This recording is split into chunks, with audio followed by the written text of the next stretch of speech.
ci massawu seeni waajur d'ailleurs gis naa conférence de presse bi ñu def am na ci ko xam sax dafa jooy. xam nga yóbbu sa doom mu tukki ci réew mi pour mu dem jàngi lu ne di nga ko daj pour mu dem. nga am yaakaar ci moom. léegi nga am léegi ta seule certitude rek face à cette situation mooy sa incertitude ci moom. c'est-à-dire que feebar bi taxaw na je pense que ne man li ma gën a yitteel tey mooy d'abord ñaanal leen suñu borom musal leen ci. mais encore une fois les autorités yi ci war a wax aussi nañ jël seen responsabilité ñu am ci taxawaay bu am mat sëkk parce que tant que situation amul aussi. tant que situation amul bu situation amee rek. ci ki nga ko seqal. ci nga koy mën a natt nag. Allez Ngom Niang. waaw wax li Pape Djibril wax ak sama naataango bi mooy ñaawlu vraiment situation bi nga xam ne moom la ñu nekk. mais jàpp naa ne président ku am yërmande la te lépp lu mu mën pour def ko dina ko def pour indi sénégalais yooyu. en parlant de moyens je pense que ku mun di déplacer ay équipe nationale di financer ay yeneen ak yeneen indi 17 sénégalais au moins. du problème. donc le problème bi président di wax est un problème plus profond. boo xam ne dañ ci war a dem ak maturité parce que am na ay dëkk yuy gaawantu di yóbbu. mais bu ñu yuuxoogum tàccu jàpp ne ñoo ñu gën a jàmbaare. nañu seetaan xool ndax musiba mun na fa am. nañu ànd ak prudence wóolu ñi ñu nekkal te jàpp ne. kenn gënu la nekk père de famille ki nga xam ne moom lañ def. li dal italien yi ngay ragal. italien yi dama xam rek ci président waxee ci angle bi. mais bu doon loolu la. ñeme na tamit dama dégg fi nga waxee rek. j'ai compris Italie am nañ premier cas déclaré parmi les rapatriés mais yal na leen ci yàlla musal. vraiment sànq bi may wax ak moom loolu laa ko njëkk ñaanal ne leen yal na leen yàlla musal.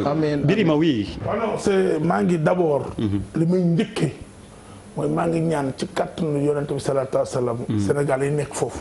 yàlla na yàlla musal ci barke Serigne Touba ma yaakaar. maa ngi ñaan yàlla na yàlla musal ñu mucc ci problème bi. d'ailleurs ku ne moon na situation boobu. situation bu complexe la. xam nga ñu ba dañu yaakaar ne affaire bi jël avion la dem jël 13 indi. ak sori loolu sax. maa ngi lire dem France 24 Cameroun 300 ressortissants am ci ville boobu. Wuhan. waaw 300 waaw. mais même réponse Sénégal moom la moom foofu lañ toll. donc c'est très compliqué. balaa la bu dal ci doomu aadama yi metti quand même lu mënoo ci wax lu bari ndax nit mun na ci jafe-jafe doom na ci àll mu tiit jaxasoo nga naan ko lii moo war a nekk li am solo rek mooy nañu ñaan yàlla ñoom ñu mucc. ñun ñu ne ci réew mi mucc. oui parce que ñoom ñu bañ a ñëw taxul ñu mucc. mais ñun ñu ci réew mi nañu mucc ñoom yàlla muccal leen mais en tout cas c'est complexe. très complexe vraiment ndem réew yu am doole boo seetloo Chine dem ba xoolee Chine ni ñuy xeexee feebar bi. ay drone yi pompe man lii de bis bu ñuy Afrique mooy dañuy jël Afrique jox yeneen réew ñëw dëkk mais amuñu moyens yooyu. on n'a pas les moyens xeex feebar loolu Chine di ko xeex bi de noonu la def feebar bi. aucun pays africain amul moyen yooyu. alors Papis. waaw c'est que masawu déjà. di daal déjà peuple chinois bi si boppam di daal waa Chine du suñu souhait et tout mais man bëggoon naa daal ñu gën a relativiser la chose quoi parce que déjà su ma jëlee l'exemple de mon ami pour tey Cameroun moom du je pense pas que le Cameroun soit une référence à tout point de vue en termes d'économie de politique mais de tout quoi avec le Sénégal. Je dis ça parce que c'est ma conviction Cameroun mënu sax organiser Coupe d'Afrique donc ñun ñaanuñu yàlla sax tollu niveau ak Cameroun. benn mooy moi j'aurais souhaité xëy na forme de communication bi parce que nit bu nekkee ci njàqare instance suprême bi ki gën a fort ci dëkk bi ne mënuñu amuñu moyens yooyu. day andi njàqatal ci ñi fa ne fa nekk. je pense que ça aurait été mieux. mu ne amuñu doole certes waaye suñu kéem kattan dañ ko def pour andi suñu ñetti doom suñu fukki doom ak ñett. et je crois que 13 personnes c'est pas très compliqué. Abdoulaye. waxi président dafa gàtt trop en fait. mënoon na gën a gudd parce que loolu mooy indi ñu jàpp ni. amul gën a gudd lii non ci situation bi muy waxee. ci ni amuñu moyen wu indi leen. wax bi dafa gàtt. parce que kenn waxul ba léegi Birima ne nañ leen indi bàyyi leen ñu doxi non bu leen di indi aussi conditions yi sécuriser la. isoler mettre en quarantaine nangam comme pays yeneen yi. ñaareel bi mooy jàpp ma ni ñun. suñu diggante ak yenn pays bu mel ni ki France jàpp ma ne ñun xaritoo bi ñuy bàkk suñu diggante ak France que ñu ñuy 18e parce que dama gis avion France décollé avec 17 nationalités à bord xanaa loolu sax lu mën a nekk la. waxtaan ak réew yi nga xam ne ñu ngi exfiltré France dafa jël ay nitam yóbbu leen Paris ndax Paris la muy réew amul dispositif bi. Marseille lañ leen yóbbu foo xam ne nii presque c'est prévu pour ça. li solution aussi mooy ñun suñu xaritu ak yeneen réew muy Canada muy yeneen. fexe nañu li jël parce que am na yeneen réew yu koy def. donc loolu aussi mooy njariñ li fu sa doom nekk nga fexe taxawu ko moo tax ma ne wax ji dafa gàtt mënoon naa xaw a gën a gudd ci defal aussi famille yi parce que famille yi déggin biñ ci am. bi ma déggee baay ji wax ni yaay ji kenn ci xale yi ne daf mel ni fetal bu ñu ko ne tuy bi mu déggee président wax nga xam ne loolu wax ji defalu ko te c'est dommage que mu waxee noonu te li garaaw nag mooy dans la chaîne de décision parce que c'était une communication préparée. président mu ngi ko waxee ci cérémonie levée des couleurs. yore ay këyit lu mu préparé la. loolu mënuñu comprendre ci chaîne de décision ñi koy xelal ci communication yëpp bàyyi ko mu waxee ni mu waxee. loolu du yoon.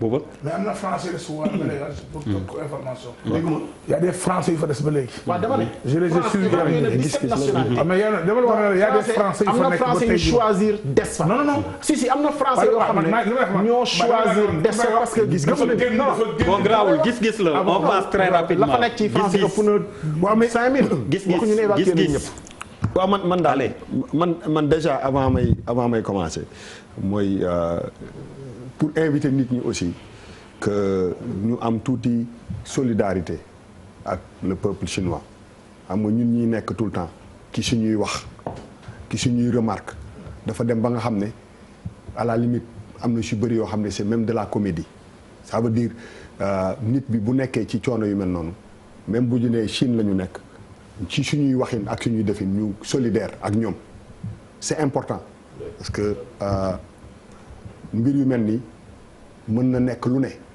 mën na jóge fu ne junj doy na borom xel Chine dafa nekk ci benn lancé bu am solo donc yii yëpp mën na nekk ay mbir yoo xam ne sax ñun tuuti nañ ci maîtriser ko. mais ci peuple aussi bu sa moroomu nit nekkee ci coono da ngay am benn taxawaay boo war a taxawaay ngay dégg gars yi di waxtaan finalement c'est devenu même benn affaire boo xam ne dafay convoquer leneen quoi pour ñu xaw ci bàyyi xel beneen bi mooy. wax dëgg yàlla ñun ñëpp sénégalais lañu sénégalais bi nga xam ne moom moo jiitu ci sénégalais mooy président Macky Sall je ne pense pas que lii daw si ñun mu bañ a daw si moom mooy yërmande boobu ñu nekk ay sénégalais ñun ñëpp. donc maintenant li Ablaye wax c'est très important communication dafa am solo te dalal xelu na nit yi ak defal leen dafa am solo en attendant de régler ce problème boo xam ne parce que France. influence bi mu am ci Chine wala États-Unis am ko wala Allemagne wala Canada am ko ci Chine ba mën a wàcc foofu jël fa seen ay truc peut-être que ñun amuñu doole parce que à la fin de la journée réew mu amul doole li États-Unis mën ñun mënuñu ko te loolu il faut ñu intégrer ko d'accord ko ñu bañ a convoquer un peu émotion bi et bañ ko jël mu nekk un problème entre président Macky Sall ak famille yi wala ak sénégalais yi c'est un problème mondial boo xam ne ñun ñëpp dañ ci war a am benn approche pour man boo xam ne dafa am solo. Der dëgg day metti te ñëpp a koy metti loolu la nga ci gis bi ci topp Charles gën a sës ñëpp bi ci topp waaw mais li mu wax c'est plein de sens alors beneen bi ci topp ñii liggéeykat yoo xam ne la ñi ngi xëy Médis Pharma fii ci Sénégal moo doon SIPOA ay jamono dañ leen def ñoom ñëpp SIPOA garab la ñuy defar waaw te ñoom am na garab yu bëri yu ñu fiy jëfandikoo filialu kii nag bu mag bi Tunisie la nekk mais ñu ngi liggéey fii 300 emplois yoo xam ni dañ leen ne nañu toogandi te ñoom it nee nañ ma garab yu bëri ñoom ñoo koy liggéey yoo xam ni épileptique yi dañ koy jëfandikoo ñiy def crise épilepsie jigéen ñu wérul ñi ñuy woowee fii jigéen ñu woyu ñu ëmb ak liir yi donc muy doublement la ñu nar a am problème 300 emplois yu ñu tuur ci mbedd mi waaye it ay garab yu nar a manqué ci l'observateur lañ ko jàngee te ñoom it li mënoon na nekk thème mu jàkkaarloo bëggoon nañ ñëw mais bon comme ñaari thème la rek xaju ci woon Charles. ok mooy le rendez-vous raté de la pharmacopée de la biologie le rendez-vous raté avec Cheikh Anta Diop. et je pense que mooy usine bu mujj bu doon liggéey fii garab ci Sénégal su ma juumul ci li ma jàng Ngom ñaa waaw ab usine bu tëj moom kenn mënu ko rafetlu parce que du signe bu baax ci ab état. mais comme xamuma li waral mu war a tëj ba mën emploi yi menacé parce que commande bi mu ngi fi nit ñaa ngi gën a bëri donc nit ñaa ngi feebar également lan moo waral mu war a tëj donc awma les éléments donc mais ñaawlu le fait que parce que toute entreprise qui ferme quand même du point de vue même fiscalité donc ay perte la pour l'État du Sénégal. Abdourahmane. Oui, j'ai la même position, je ne maîtrise pas le sujet, mais je leur témoigne toute ma solidarité. De façon na leen autorités yi jàppale leen luñ ci mën pour saafara ko rek ñu def ko incha allah. Abdoulaye Cissé. président de la République wax na ñaari yoon. ci conseil des ministres yu tegloo instruire ministre de la santé pour ñu gaaw baral taxawal industrie pharmaceutique. waaw vraiment loolu lu ñu bëral la ci conseil des ministres 2 fois de suite instruire ministre de la santé pour ñu taxawal industrie pharmaceutique fii ci biir réew mi est-ce que dina solutionner lii mais comme du solution wu dans l'immédiat leneen la mais mën na doon solution à long terme. maintenant deuxièmement bu dee ci côté emploi yi la am na loo xam ne dalul xel ci situation wu réew mi 300 nga wax fii am na 200 au CDE yoo xam ne nañ leen ñu toog te secteur la boo xamante ni nii tey fragile boo xamante ni nii entreprise yu mag yi amuñu liggéey ak nit ñi ak particulier yi commande publique la ñuy liggéeyee foofu sooxee na ba tey am nay jafe-jafe CDE la tey xamuñu ban lay doon ëllëg loolu moo jar a tiit mais ñi nekk ci giraawaale gi bien entendu ku ko nattee sa bopp rek di nga leen massaw te di nga am njàqare. Pape Djibril. Birima. waaw Sénégal moom wax dëgg yàlla dafa jot aujourd'hui ñu toogal les centrales syndicales rek le problème travail yi entreprise yi tëj dafa bari et c'est très dangereux vraiment mënuñu di jooy emploi ñuy tëj entreprise c'est inadmissible te malheureusement doo dee kenn ku wax entreprise dafa commencé bari ci réew mi et moi je suis pas d'accord. c'est normal c'est pas la politique. non. ak lu mu mën di doon moi je suis pas d'accord. non du politique c'est plutôt syndicalisme. waaw moi je suis syndicaliste. man je suis pas d'accord pour man question bi ñu war a poser mooy pourquoi entreprise yi di tëj. oui. loolu moo ëpp am solo parce que bu ñu ko jëlee rek ci syndicalistes yi nañ jóg wax pourquoi entreprise yi di tëj.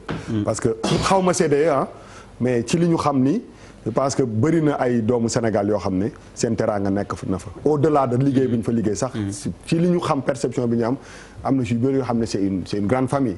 donc je pense que la question qu'on doit se poser mooy dans un petit pays comme le Sénégal nan la mun 300 personnes quand même c'est beaucoup c'est 3000 parce que ñooñu ñëpp ay pères de famille lañu donc mais la grande question mooy que pourquoi entreprise yooyu.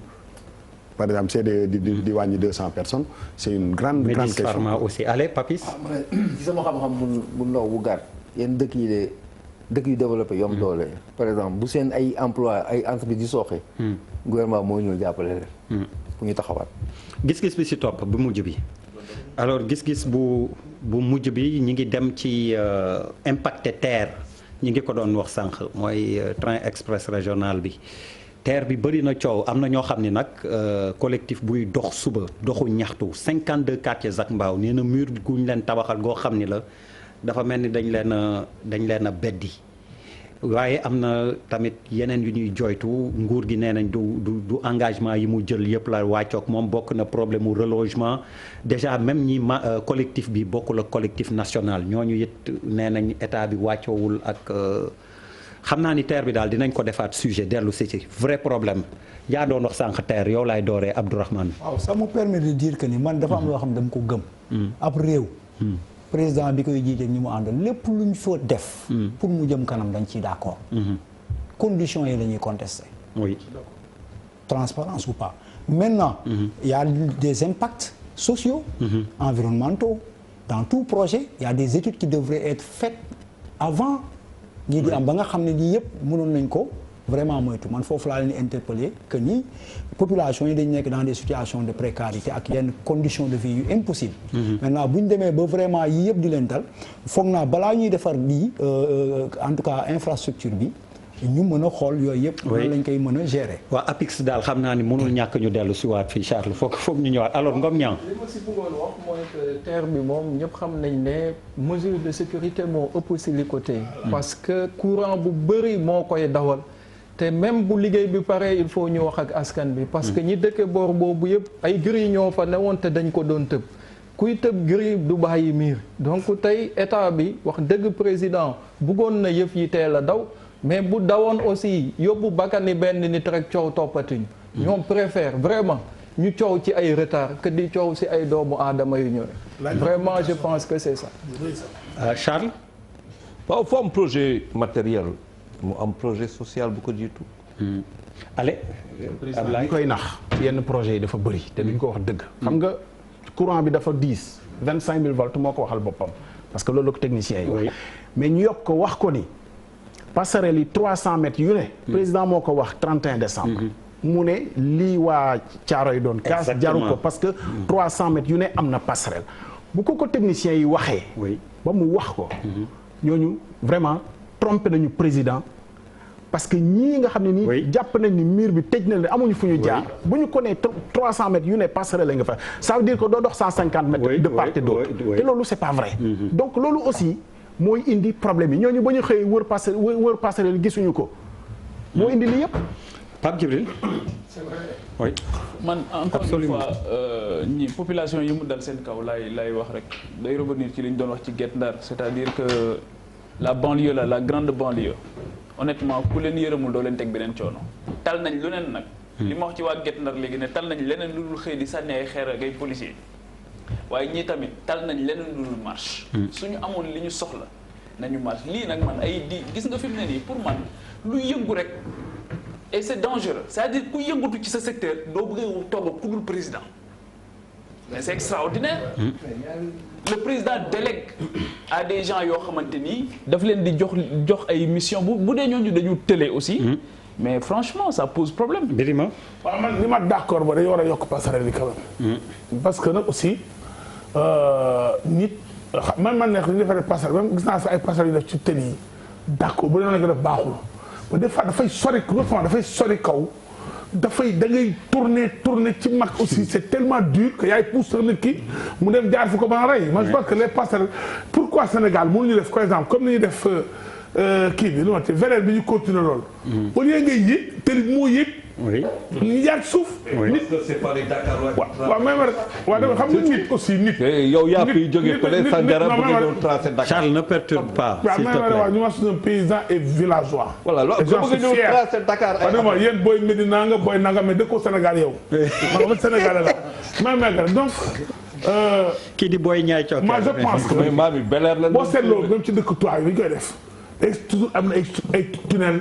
ay na donc il faut ñuy aussi ñuy xool ni bu ñu defati travaux yi mel noonu au lieu ñu jël li gën a métti def ko jox ko nit mais li gën a yomb la yoon jox nit kii par exemple route bi jaar ci kaw train raay mën na jaar ci kaw tu me comprends maintenant fii farta mën a jaar benn ñu bàyyi nit ñi ci suuf ñu bàyyi nit ci suuf ok tu me comprends mais maintenant affaire bi dafa am ñaari aspect au-delà de impact bi ñu impacté désagrément yi il y a la problématique du relogement. mais bien sûr loolu du aspect bi nit ñi wax rek waaw les gens s'arrêtent sur juste impact bi mais lii aussi c'est fondamental maanaam on va vers un autre contentieux encore. oui bien sûr booba waaw man en fait lu ma siy wax mooy xam nga da ngay dégg TER man suñu dëkk yi jaaxal nañ parce que da ngay am projet boo xam ne à la limite dafa nar a changer life ñu bëri en tout cas seen quotidien benn 2 minutes nga ci am benn nu mu tudd ki fi ñëwoon Mountaga si Mountaga si waaw ñu invité ko fenn mu wax ci benn débat c'est-à-dire que lii bu naree ñëw